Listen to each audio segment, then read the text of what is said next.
Well, it is a beautiful day on the Pastor Pod. So we're excited you're with us for another episode. We're on episode 27. I mean, we've come a long way, Jay. And if you don't know Jay Mudd, and maybe you're new to the podcast, we are two pastors that live in very far from each other. I'm in Florida. He's up in New England, and we love talking about Jesus and the church. And so how you doing today, buddy? I'm doing great. It's a great day here in the greater Boston area. How's everything down there on the island? It's going good, buddy. 84 degrees. Yeah. Nice and sunny. So Josh doesn't really live on an island, but our guest today, do you live on an island? Your address is an island. Do you live on an island, Mac? I do live on an island. It is. There we go. Somebody's on an island. That's all I care about. Is somebody's living on an island. Daniel Island. Yes. There we go. Mac lives on an island. So we're excited to be back for episode 27. And today we have a very special guest. I've spent a lot of time with Mac under Mac's leadership with various different types of things that he has brought into the church planting world, specifically here in Boston. And so excited to have Mac on the podcast today.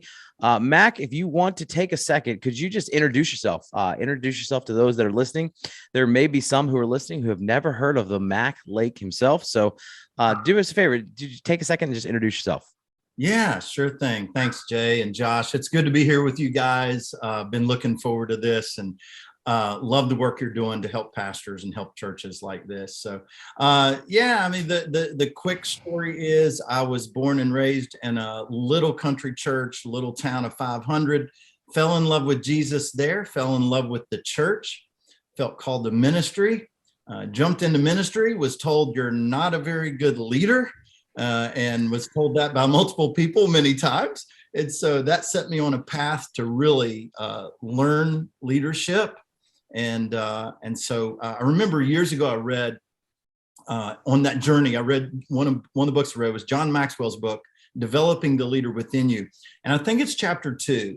It was transformative for me because he said, there are learned leaders and there are natural leaders. Learned leaders can become better leaders because they understand why they do what they do. They just don't do it intuitively. And I knew I was not a natural leader and I had to become a learned leader. And so that chapter encouraged me because I thought, you know what, I can learn leadership. So anyway, I went on to, I was associate pastor at the time. I went on to plant a church in Myrtle Beach, South Carolina. Then became the leadership development pastor at Seacoast Church, a large multi-site church, and then started a church planting network called Launch that eventually the Send Network embraced. They loved our program. They loved our approach. So if you're familiar with the Send Network, 12 years ago, I built out that assessment and training that they still utilize today. So that's a little of my background. Well, I'm assessing one of those assessments. I'm an assessor at one of those assessments in a couple of weeks here in the greater Boston area. I've been through the assessment. I've been through the group. I was back when they don't do it anymore. They did the whole Shark Tank thing. They don't do that necessarily anymore, but I was part of that. I was one of those first ones where it was like I was part of Shark Tank. They got on there. Is there a video of this? You had to basically they ask you hard questions and sell your vision. Oh. Phenomenal stuff. They don't do it exactly that way anymore. No, but anyhow, many complaints on it. I didn't find any complaints on it, but I was not. Oh, that's good. It was not for sale. They wanted to jip me of all sorts of stuff. I was like, no, it's not for sale. I wish I could have heard that one, Jay. I wish I could hear your pitch. Well, my wife tells me I can sell just about anything. So anyhow, Mac, I'm sure you did great. I can't, I think I've heard somewhere along the way that you've been told that you were not a good leader. And it's surprising because of the leadership material and, just the coaching that you do. I personally sat with you in coaching sessions, specifically during the pandemic, as we were trying to restructure, just like every other pastor. Had some great time with you, but there's a training. There's 5 sessions in a training that you've put together. You want to share a little bit about? We're going to drop the link to it in our show notes, but you want to share a little bit about that real quick? There's 5 free training sessions that listeners can get to right now if they wanted to. Yeah, exactly. It's called Jumpstart Your Leadership Development, and put it together just because I know it's such a challenge for people. So it's 5 videos that I did, and each video comes with a little discussion guide. It's not intended to do by yourself. It's intended to use as a team, and you can take your team through it. It's not an extensive anything about Leadership Pipeline, but it's just some videos and some tips to help you build out a plan to at least get something going with developing some leaders. Awesome. And then there's also, you got a virtual leadership pipeline training coming up. Speaking of the pipeline in May, is that accurate? Mm-hmm. I do. Yeah. We got 2 different groups kicking off. One is for churches under 1,000. And you can get in this virtual pipeline. You get to go through the virtual leadership pipeline, or you get the e-course, and then you get 12 hours of coaching for you and your team. As a part of that as well. You get all of our tools, all of our samples, all of our templates, all of that stuff. You get access to the e-course for 2 years. So, but we've got it for churches under 1,000, but then we also, first time ever, offering it for pre-launch church planters. So if you're a pre-launch church planter and you go, I know having a leadership pipeline, leadership development is important. We're going to help you build out your entire leadership pipeline before you ever start your church. And that's a huge win. Listen, that's that awesome. is a valuable tool. If you're listening and thinking about church planting, or you're, getting ready to launch a church plant, I can't encourage you enough. You need to jump on that huge resource there. So important. So Mac, I think just as we get into our conversation today, listeners are going to go, I want to get more information about these things. And so we're going to drop all that in our show notes. So if you head over to our website, or you can usually click right there on Spotify, you'll be able to see the show notes. So that being said, Mac, I'd love to have just as we say on the Pastor Pod, open and honest conversation about ministry and pastors. And so, listen, you're around a lot of pastors. I'd love to hear from your perspective some of the things that you are seeing when it comes to leadership, specifically when it comes to the large hurdles, some of the largest hurdles that you're seeing pastors needing to overcome right now. What are you seeing right now? Yeah. Seeing several things. One is vision confusion. Because COVID has thrown them into vision confusion. I'm seeing one of the big things I'm seeing is the coming back of the church and the leaders not coming back and volunteers not coming back. Mm-hmm. It's revealed recruitment deficiencies in staff members. And so every church I'm working with right now, I'm telling them, you've got to learn the competency of recruiting, because we do it wrong. And so, you got to learn that. But Josh, the biggest thing, and Jay, the biggest thing I'm seeing, and I mean, you would expect me to say this, is leadership development. But let me back it up. Leadership development, I think, is the biggest thing, hurdle.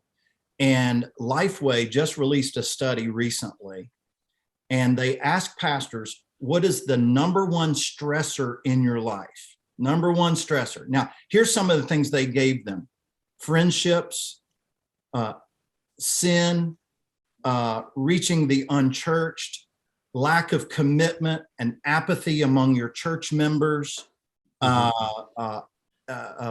exercise, physical exercise, time management. Number one stressor that these pastors revealed is leadership development. They're trying to figure out leadership development. Now, in 2008, I got a phone call from Warren Bird, who did research for Leadership Network. And in 2008, he told me, he said, hey, Mac, we surveyed thousands of churches, and the number one problem that these churches identified, churches of all sizes, is leadership development. Now, here's what's interesting. In 2018, they recommissioned that survey. Number one problem in the local church, leadership development. So a decade has passed, and the American church still has not figured out leadership development. That's a huge hurdle. So when you say leadership development, for those that are listening, how would you define that? Because, I grew up small country churches. There was leadership night, there was Sunday night, and that was kind of the process. That's not how it is now in most churches. But how would you define define what that looks like for, for churches of all sizes. Does it mean just filling spots? I know that's not true, but Right. what would you say to kind of build on that? Yeah. In fact, when I'm working with churches through the process, one of the things I have them do is define what leadership development is. Mm-hmm. And here's what's interesting is I get them thinking about how they're currently doing leadership development, which there's not a lot there typically. And then I get them thinking about, okay, what should it be? And we just jot some terms down. And then I have them put a definition together. The definition is something like, an experienced leader working with an inexperienced leader to encourage and equip them in the character and competencies so that these individuals can lead like Jesus and influence the outcomes, the culture, and influence people in the context of that church, something like that. So anyway, what it boils down to when we define leadership development, what it boils down to is a discipleship relationship. This is where I'm trying to, part of my drive, calling, and vision is to get the church back to that ancient practice of discipling leaders. We do a good job. The church does a good job discipling young believers, new believers, discipling people in the basics. We teach people to live like Jesus.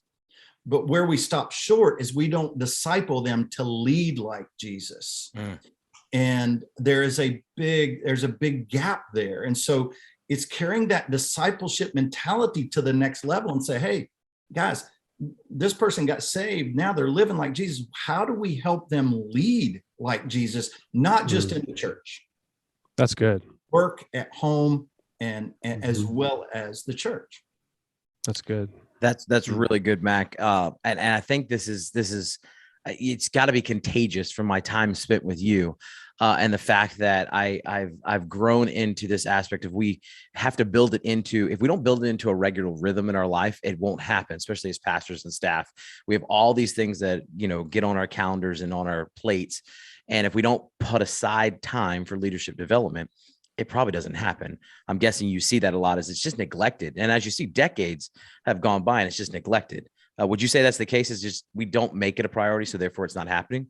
So yeah, we do an exercise in the process where we say, okay, every staff member, every key leader that's there, say, okay, I want you to write down what are the top challenges that are keeping us from disciple or developing leaders. And they'll make a long list. And then I'll say, okay, now discuss and debate and select the top two challenges. If we could eliminate these two, we think we could do a better job discipling leaders. Always number one or two on the list is we don't have time. And so my question is, what are you spending time on?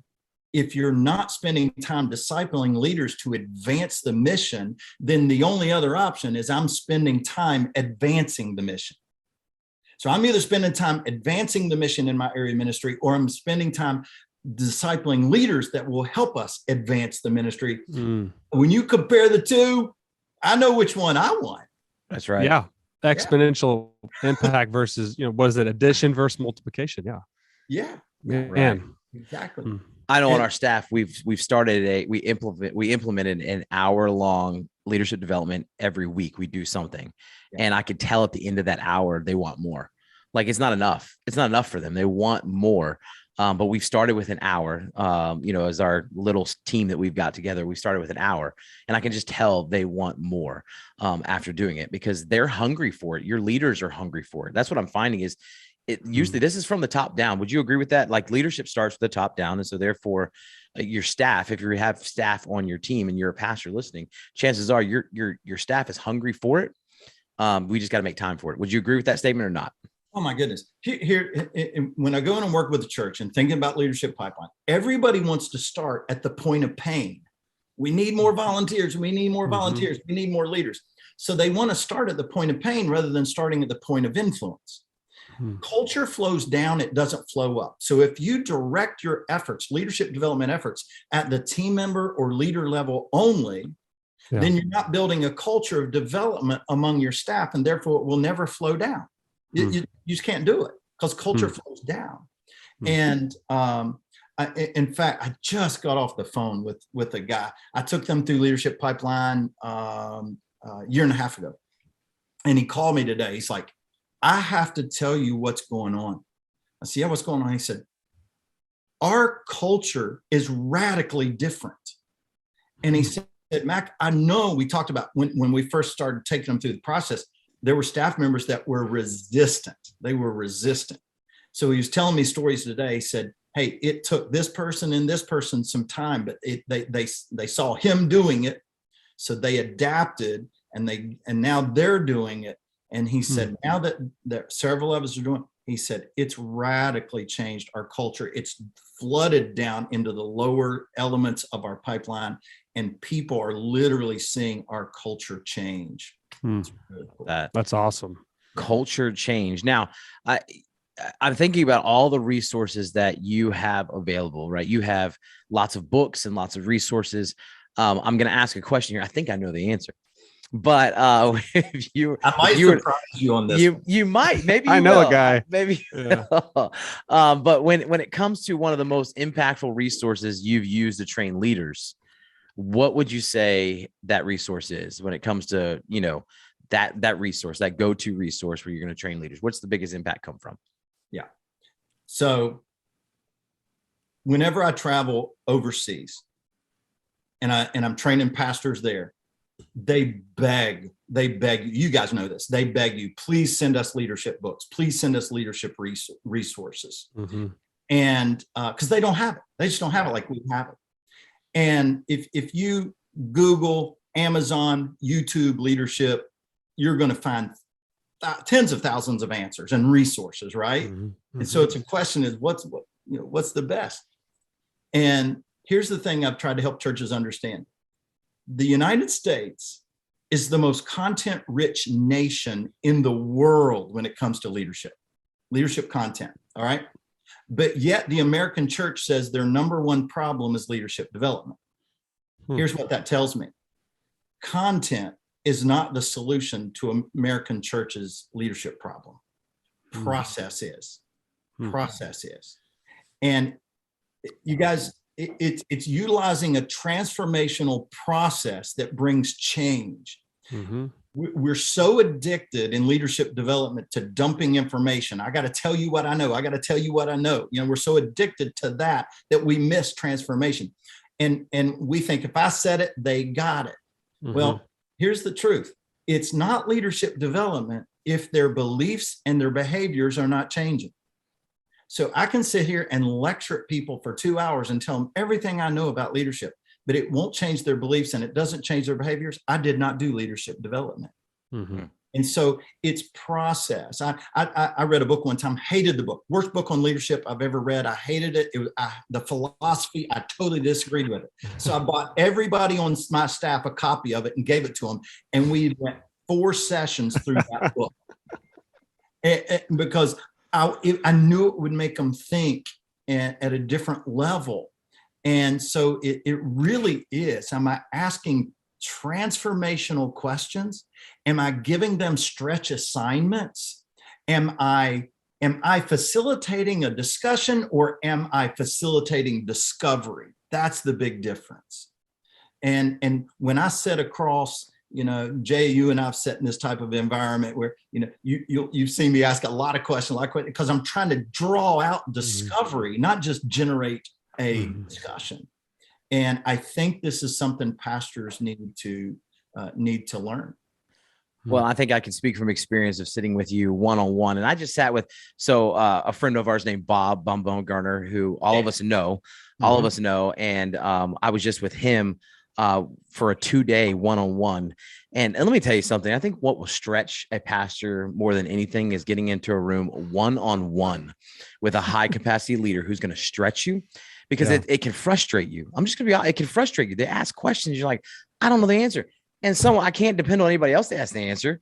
So give the answer. So I've got to sit there and wrestle with it in front of one person.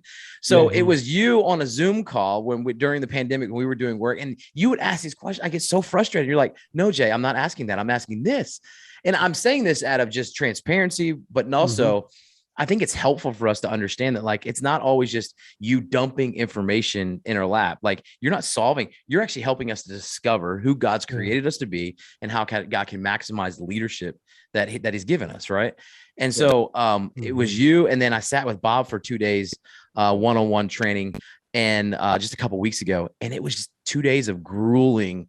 Like, I felt awkward at times. I felt stressed at times, but I walked away so passionate about what I'd learned. And actually that's what I'm using. So I take those trainings and I use them on our staff as a leadership, nuggets for leadership development. But I think what you're saying is so true, is you draw it out. It's a discovery more than it is just an information dump. You said something a minute ago that I thought was very, very impactful. We're such rich with content. Content's not the issue. It's like it's podcasts. How many podcasts are there? There's a ton of podcasts. Oh yeah. There's you name it, you can find a podcast on it. Yeah. So content is not what we're lacking. Yeah. It's the implication of that. All those things is what we're missing the mark there. And so important. Anything else you'd like to add to that when it comes to resources trainers are using? Yeah, and so I will mention my resources, but let me but let me tell you why. Okay, because I wrote a series called the Discipling Leaders series. I got one more book to go in it, but it matches the leadership pipeline. So lead others, lead leaders, lead a department, and this fall, leading the church will come out. So 4 books in that series. Now, here's the thing: you can go get a book and take somebody through a book, right? But what I did with this series, here's the uniqueness, and I've not seen anything else like it. Okay. Number one is each book teaches the specific competencies needed at that level of the leadership pipeline. So it's not generic leadership development. It's specific to the level pipeline level that it's targeted for. Second, it's teaching character and competency. Character and competency. So for example, in the Lead Leaders book, there's a chapter on navigating conflict. Well, the character trait that goes with that one is patience, because I can teach somebody the competency of navigating conflict, but if they don't have a patient character and they haven't matured in that area, they're still going to blow up conflict. So what I've done with each chapter is say, okay, let's take this competency. Now we're going to pour this character trait over top of it, and it supercharges that particular competency. So that's unique about the content. The third thing that's unique about it is every chapter comes with a proficiency assessment. So not only are you learning, okay, hey, here's conflict management, here's a little 5-part assessment that you're going to take to see where you're strong or where you're weak in conflict management. Okay. And then the other thing is the chapters are loaded with sections where you take notes and you're answering not these just comprehension questions, but wrestle with application type questions. And then the other unique factor of it is every chapter gives you multiple assignments you can choose from to say, now, how do I practice this? So Jay, you played baseball. I could say, okay, Jay, here's how you swing a bat. Here's how you swing a bat. And I could lecture to that you and have you read that all day long. But I got to make sure you get in the batting cage and swing a bat. And then these book series are designed to be discipleship guides. So now you read the content, you put it into practice, you sit with your mentor and discuss it in preferably, a triad, not one-on-one, but in a triad is the best way. And now transformation's taking place. I got a buddy, when I wrote the first book, he called me up and he said, hey man, I see your book's out. I want to order 42 copies. And I said, no, I'm not selling you 42 copies. You know, well, why? I said, because I know what you're going to do with it. You're going to buy it, and you got 42 leaders, and you're going to buy it and you're going to pass it out to all 42 leaders. I said, I'm not selling you 42. I will sell you 3, one for you and one for 2, one for 2 people. You take them through that. And then once you're finished taking them through that, then I'll sell you 6 more copies. But I'm not selling you 42 because you're going to use it wrong. You don't get it. You don't get it. Because we do that a lot, don't we? We buy the new book and we just go, hey, we need to read this and do it. And that's good, but you're saying you need to really dig in and make it personal and make it fit your culture and contextualize it to your church. Yeah. And take your time taking people through it. We're in such a hurry with the leadership development. Right. Hurry discipleship, but we hurry leadership development. And most churches, when I'm working with them, I say, okay, tell me how you're developing leaders. Well, we find somebody new and we tell them to shadow somebody for 2 weeks, and then we give them their own group or their own class. I say, okay, you know what that's like? That's like saying, I know you've never played baseball, but go stand in the batting cage. I'm going to throw you 2 pitches, and then I'm going to put you in the game. What's going to happen? They're going to strike out. They're going to strike out. And that's how the American church disciples leaders. We give them 2 swings at the plate, and we throw them in the game. And that's one reason we're losing. Well, I think you're hitting on something very important here. I think you said earlier we may not rush discipleship. I may disagree with that. I think we do rush discipleship. I think we rush everything. We're looking for the fastest course we can finally get to building whatever we're trying to build, including the church. Yeah. And we rush things. And when you rush things, you miss things. You miss big things. And that's what we're seeing here. And that's what you're kind of maybe even shedding a light on is, we rush leadership development. I think we rush disciple making. Yeah. And in a sense, Jesus spent 3 years with the disciples before he sent them out to do, testing periodically, but 3 years before he unleashed them to go. There was times where he sent them out, but 3 years. When was the last time we discipled somebody for 3 years before we said, all right, now you're ready? No, you're ready. Do that. We're like, week in, week out, like you just said. We're like old Ricky Bobby. I like to go fast. That's what our churches are like. We like to go fast with everything. I want to go fast. Quick fix. That's why we buy the latest and greatest book. Kudos to you for telling your friend I won't sell you 42 copies. Kudos. I don't think I've ever heard an author say. I've never heard an author say, no, I'm not going to send you 42 copies. I'd be like, okay, you're going to use it wrong. I'm encouraged by that. I'm very encouraged by that. It's a discipleship tool that has the process built into the operating system of the book. So all you do is follow the book, and discipleship should happen if you use it the right way. Now, Jay, you said something, and I'll send you this. You can include it as a free download for your.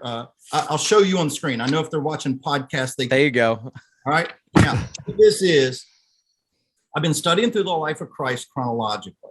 Okay. And I've been teaching this for a year now, and it's blowing people's minds. Okay. So let me just see if I can articulate this. You talk about Jesus taking his time. All right. Jesus shows up and he starts his public ministry in the fall of 26 AD. All right. Baptism, temptation. Some of the guys that would be his 12 apostles met him there. And, they're like, who are you? He said, come and see. All right. Now, in fall of 27 AD, 1 year later, he looks at Peter, James, Andrew, and John and says, why don't you come follow me and let me make you fishers of men? A year later, most people don't realize that. All right. Now, so they start following him because he's invited them into that discipleship relationship. Now, 9 months later, Jesus, Luke 6, goes up on the mountain, he prays, comes down, calls his disciples to himself. How many? Don't know. Let's say 100. And from among them, he chose 12. So a big crowd, he says, you, 11, 12, come follow me. Everybody else go home. I'm spending time with these 12. Okay. I don't have time to dive into this, but what happened next is insane in the way he developed them in the next 6 months. Intensive development. All right. And so that happened, that Luke 6 happened in the summer of 28 AD, which is in the smack dab middle of his public ministry. So he spent 21 months before he ever started doing leadership development with them. And then he spent 24 months developing them as leaders. Blows my mind. Took his time. I was wrong. It wasn't 3 years. It was 2 years, 24 months. I'll take it. Okay. It was 3 years, but it was, I'm going to get to know you first. Correct. And let you get to know me. Right. Then I'm going to invite you into a discipleship relationship. And then once you've proven yourself there, I'm inviting you into leadership development. So, and on one hand, we know the urgency to help more people know and follow Jesus. There's an urgency there. Absolutely. And so I think it pushes and thrusts everything into this urgent mode, including discipleship, leadership development, all of it. And so we're trying to find that, because that, or I think let's give people the benefit of the doubt and the fact that we have this urgency that we know we need a church plant, we need to multiply, we need to grow our church, we need to do all those things. And so that in that urgency, we neglect some of the disciplines that's necessary in order to actually do it for the long term. Here's a key thought that I share with every church I work with. Think slower, not faster. Think smaller, not bigger. When it comes to leadership development, think slower, not how do we get it done faster, but slow. Hey, we're just going to do this. We're going to take our time. We're not going to do 2 pitches and put you in the game. We're going to take it takes a season for people to season. So we're going to take a season. And we're going to think smaller, not bigger. So triads.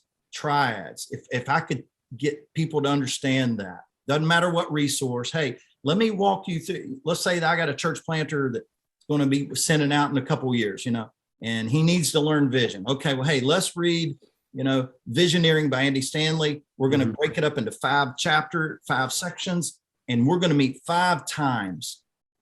And we're just going to talk about what are you learning from these chapters about casting vision. That's the way to do it. And that's transformational when we begin to do it that way. This has all been fantastic and good stuff, Mac.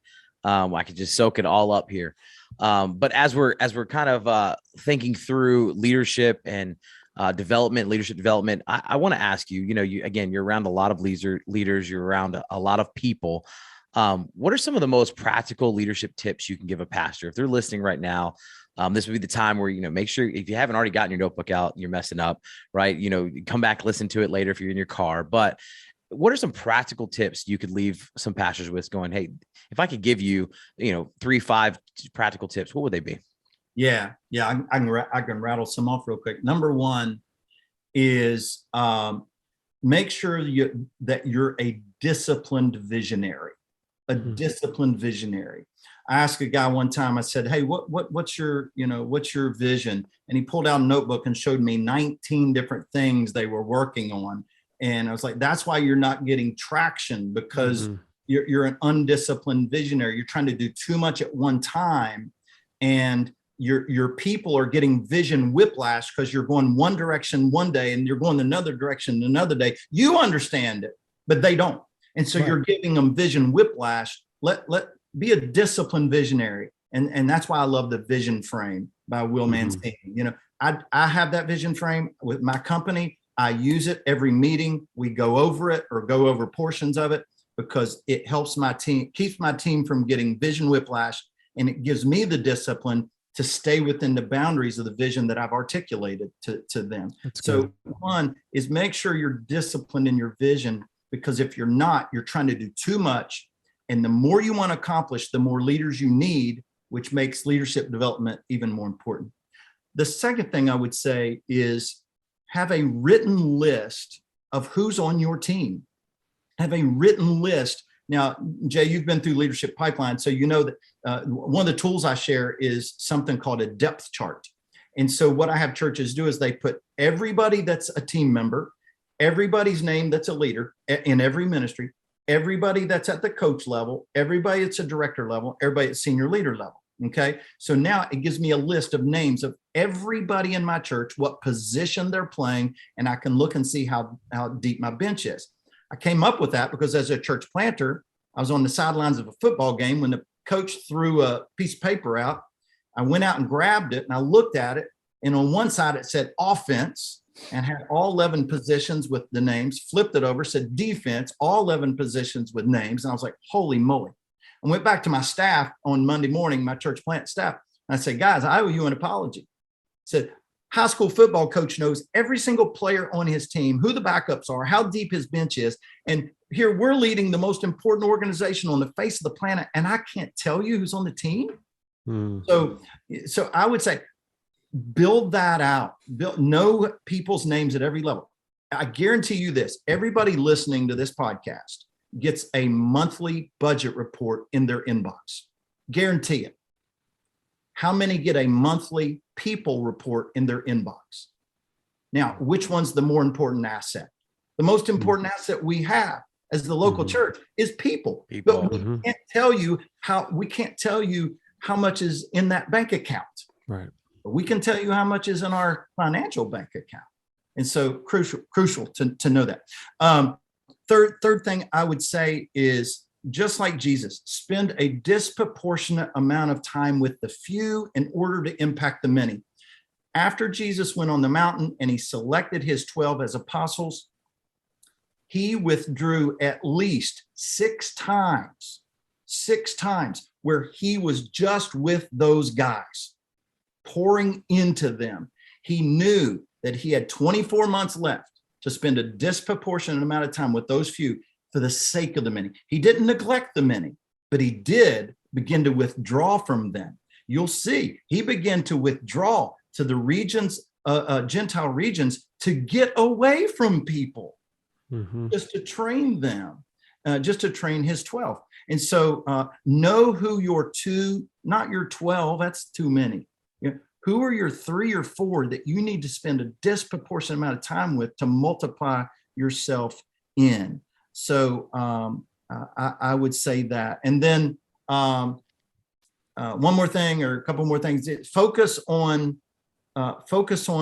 transformation, not dumping information.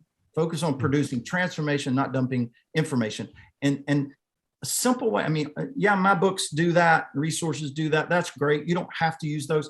Here's what you're going to do. Think 1 through 6, okay? You pick one competency, you get 2 people, you do 3 to 4 to 5 sessions with those 2 people in a triad. So do 3, 4, or 5 sessions through one book, okay? Meeting 3 to 5 times on that one book, talking about it, all that sort of stuff. And you ask these 6 questions. All right, the 6 questions. What challenge, and you put this with every section of the book, what challenged you the most? What leadership strength did this affirm in you? What growth area did it reveal for you? What scripture teaches or illustrates what you just read about? How can you put this into practice before you meet in your triad? And then what action steps do you need to take? I can slap those 6 questions within a video, article, or chapter of a book and have a 1-hour deep, meaningful discussion that produces transformation. That's good. That's right. Anyway, that's a few thoughts. That's fantastic. That's fantastic. Well, listen, I could walk away. I've been taking notes the whole time. I'm going to have to go back and listen. I don't think I got enough. I don't think I could write it down quick enough to all the, stuff that's been dropped for us here by Mac. And so, Mac, do you have any final thoughts that you'd like to leave pastors with as we kind of maybe land the plane for this episode? Any last final thoughts? Yeah, I know that many of you are discouraged, and I know that it's been a tough couple years, and I know you're in the rebuilding phase. And for those of you who have staff, I know that those staff are tired, and they're many of them are bringing you excuses and going, I want to do this, but I can't. I want to do this, but I can't. So when I would have staff members come to me and say, Mac, I love my job. I love working for you. I love my job. I'm doing too much right now. I can't get it all done. Then I would sit down with them and I'd say, okay, let's put it on a whiteboard. And we'd put it on a whiteboard. And I'd say, okay, now let's get rid of that. Get rid of that. Let's stop doing that. Let's change this. Let's delay that. You cannot allow excuses to stand in your culture, or they will shape your culture. You have to fight the excuses. And so if your staff is saying, I don't have time for leadership development, your response should be, you don't have time not to develop leaders. Therefore, let me sit down with you and let's see what we can eliminate or delay in your workflow, or refine or delegate, whatever. Let me help you free up some time so that you can develop develop, spend time doing development. Now, here's the thing I tell paid staff all the time. Your job is not to develop leaders. Your job is to develop developers. If you want to see an exponential movement, then develop developers. Spent time with a small church the other day. I said, all right, how many student leaders do you have? I got 4. I said, okay, you're going to pick one and you're going to walk them through leading others. And now that person is going to start training all your new small group leaders. They might train 2 in a year, because they're only, that's a win. It's a win. That's huge. And so we got to help eliminate the excuses because they want to do leadership development. They want to. They don't know how, and they don't know how to find the time. So we got to model it, and then we got to help them free up the right things so they're really investing their time in the right things. Otherwise, you got a staff member and you're getting the wrong return on investment, and you don't want that. I think that's what I've experienced. A lot of the staffs I've been on is that we've been hired in our own minds to be doers of ministry. We're called to be, like you're saying, not just leaders, but equippers of equippers. Yeah. So that's something we've been really hammering for 2 years and really working hard as a team. And we're signed up for your virtual pipeline. Me and Alan, a few of our team members are going to be joining you for that. So if you're on the podcast, you need to dive in with us. I'm looking forward to it. I went through your training probably back in 2015 with Church at the Springs. I was on staff there that was back in my student ministry days, and I loved what I learned. I have all the notes, so I was reviewing those after we were at Exponential with you.